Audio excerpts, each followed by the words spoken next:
Welcome to Man Does Tech, where I solve the problems you didn't even know you had. You start with essentials. Log into WordPress and make a quick backup so you can undo changes if needed.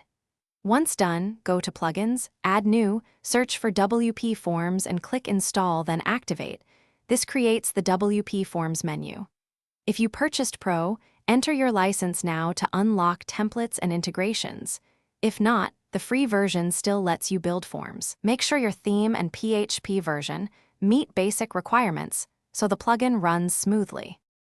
You now design the form, open Wpforms and Add New, then pick a template or start from scratch. Templates speed things up. Drag and drop fields, mark required fields, and add conditional logic to show or hide fields. This keeps the form concise. Next, set notifications so you and users receive emails and choose a confirmation message or page.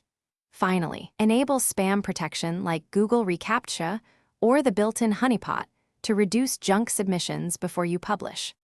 You're almost done. Embed the form using the Wpforms block, paste the shortcode into a page or post, or add the widget to a sidebar. Place it where users expect it. Then test submissions on desktop and mobile. Confirm you receive notification emails and that confirmations display correctly.